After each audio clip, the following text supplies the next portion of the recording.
Hello everyone, Nary here from Drake Wing Gaming, so if you know me on Twitter, the Gaming Dragon. Today I'm back with another Let's Play episode of Fueled by Insanity. So, without further ado, let's jump right back into it, shall we? Let's go ahead and start that little timer. Alrighty. Also, I'm going to be probably uploading more content than usual. You guys, my channel is really growing. We're about to hit 700 subscribers, and my statistics have just ballooned, so I'm going to try and bring out probably more content than usual to keep you guys satisfied. I love you all. Thank you so much. Thank you so much for all the awesome success I'm getting. I owe it all to you guys. Anyway, let's get on with it. I'm proud of you, actually. Where are you looking to work? Darren looks upwards, motioning with his hands as if he's trying to work something out, before promptly swiveling his chair around towards his computer. Crap. I forgot the name of the place. It's some clothing store, the one in the mall. I hear a few clicks as I watch the screen. He seems to be trying to look up the name, but keeps misspelling clothing, which messes up the results. Groovy Truve? Yeah, that's the one. Darren lets out a big yawn as he closes out of the tab and turns back around towards me. Maybe you should get some sleep. Nah, I'll be fine. I'll have some coffee in the morning. Nope, I'm going to be responsible one this time and tell you to go get some sleep. Maybe I'll try to as well. You sure? Yeah. Huh. You giving good advice? I think that's a first. What's that supposed to mean? Darren flashes a smile before ruffling my hair. I'm not sure if I should take offense or take it as playful teasing. Okay, good night. Bye. I get up and leave before he gets a chance to respond. Hopefully he actually does get to sleep. I'd feel bad if he fails his job interview because I kept him awake. By the time I get back to my room, my anxiety's returned. Talking to Darren did help a bit, but now that I have no one to talk to again, my mind wanders back to what happened at the store. So much for today being an easy day. I look at the bed, only to see Ted sprawled out across the middle of it, leaving no room for me to get on. As much as I'd rather not wake him, I also need sleep. I'd rather not be too short on rest tomorrow. I gently nudge Ted over, trying to get him to make room for me.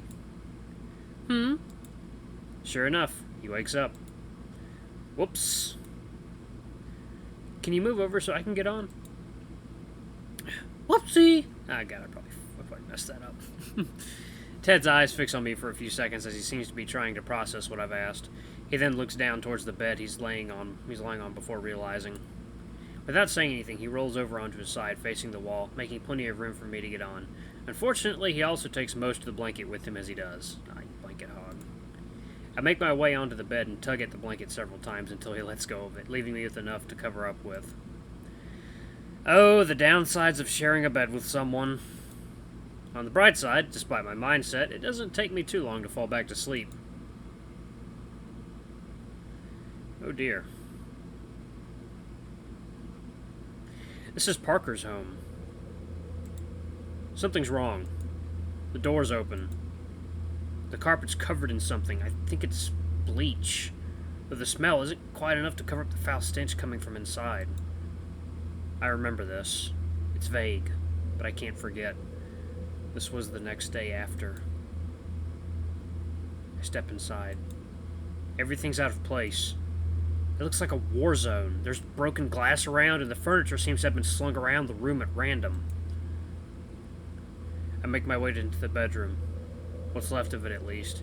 It's barely recognizable as one at this point. Maybe it's because my memory's so foggy. I didn't pay much attention to the room at the time because... his body. Parker's. It's in the corner. Red stains against white fur. I couldn't handle seeing those colors together. Not for months. All because of one stupid decision. I run outside, unable to deal with the horrid odor of whatever that was in there. A police car pulls up. Two people step out of the car, a man and a woman. They inform me they got a call from this address and that they need to go inside and investigate. I wait here. They return. They tell me he called 2 hours ago saying he thought he was being followed. 2 hours ago. They questioned me. They asked if he had any enemies. I give them a name.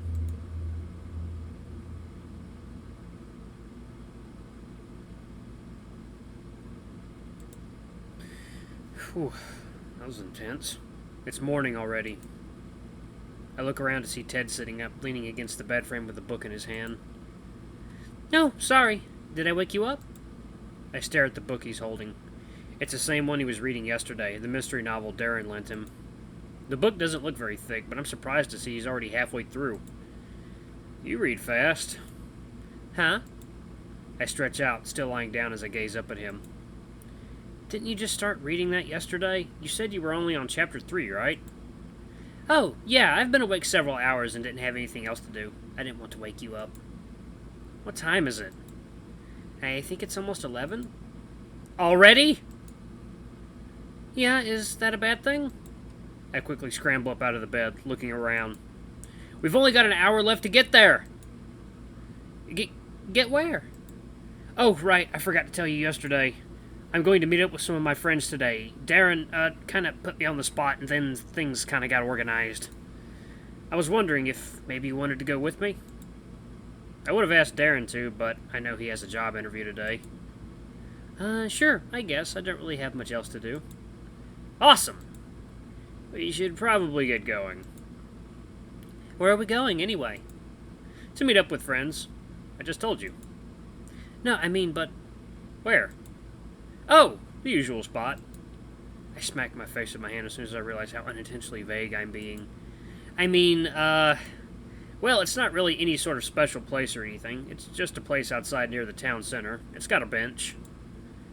It's just a spot we meet up at usually because, well, I don't know why, we just do.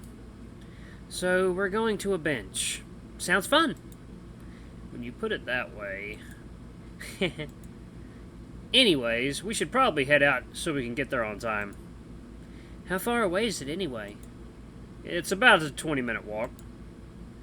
I thought you said we didn't need to be there for another hour. Yeah, but I'd rather get there early. But that's 40 minutes early. Yes. Ted tilts his head, shooting me a look of confusion. What? I just don't like being late. That's fair enough, I guess.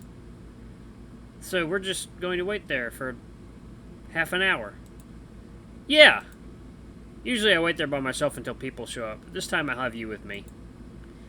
I guess I can bring my book while we wait, then... Nope.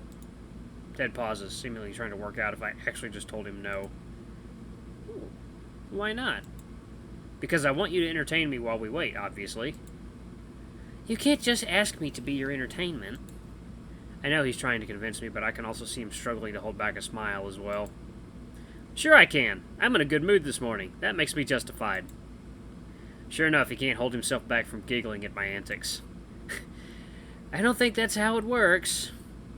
Of course it is, because you're smiling. Besides, we're going to hang out with friends. It won't be fun if you're reading a book the whole time.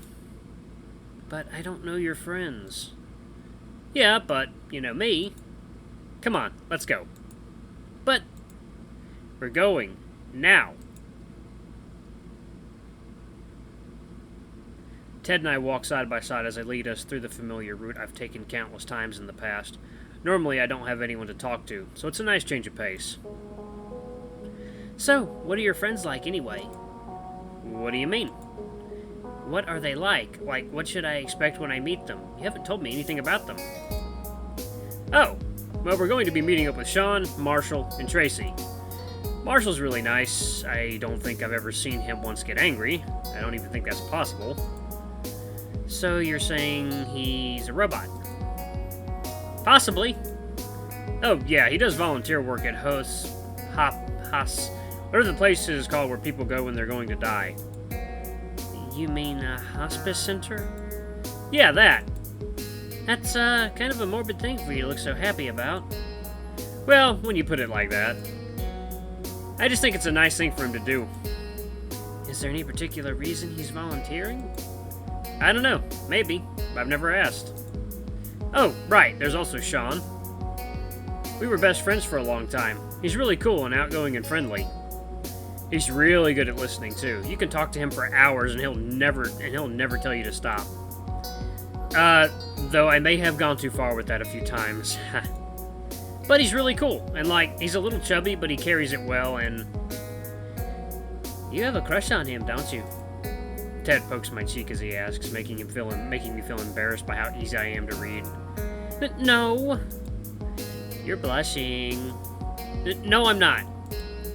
Daw, you think he's cute. Okay, maybe a little. Doesn't matter, though, because I'm pretty sure he's straight. Only pretty sure, huh? I mean, there's always a chance that he isn't, but... My words trail off into a bumble. I can't believe that even after all this time, I still feel like this about him. I try to push those thoughts back because I feel about 90% sure he's not into guys. But part of me still wishes he was. What was that? Didn't quite catch what you said. Ted jumps in front of me with the widest grin on his face as I try to look away from him, failing to hide my face from his view as I can feel my cheeks burn. And that is where I am going to stop it right there. Thank you guys so much for watching. Don't forget to like, comment, subscribe, and ring the notification bell until the next video. I love you all. I'll see you next time. Bye-bye!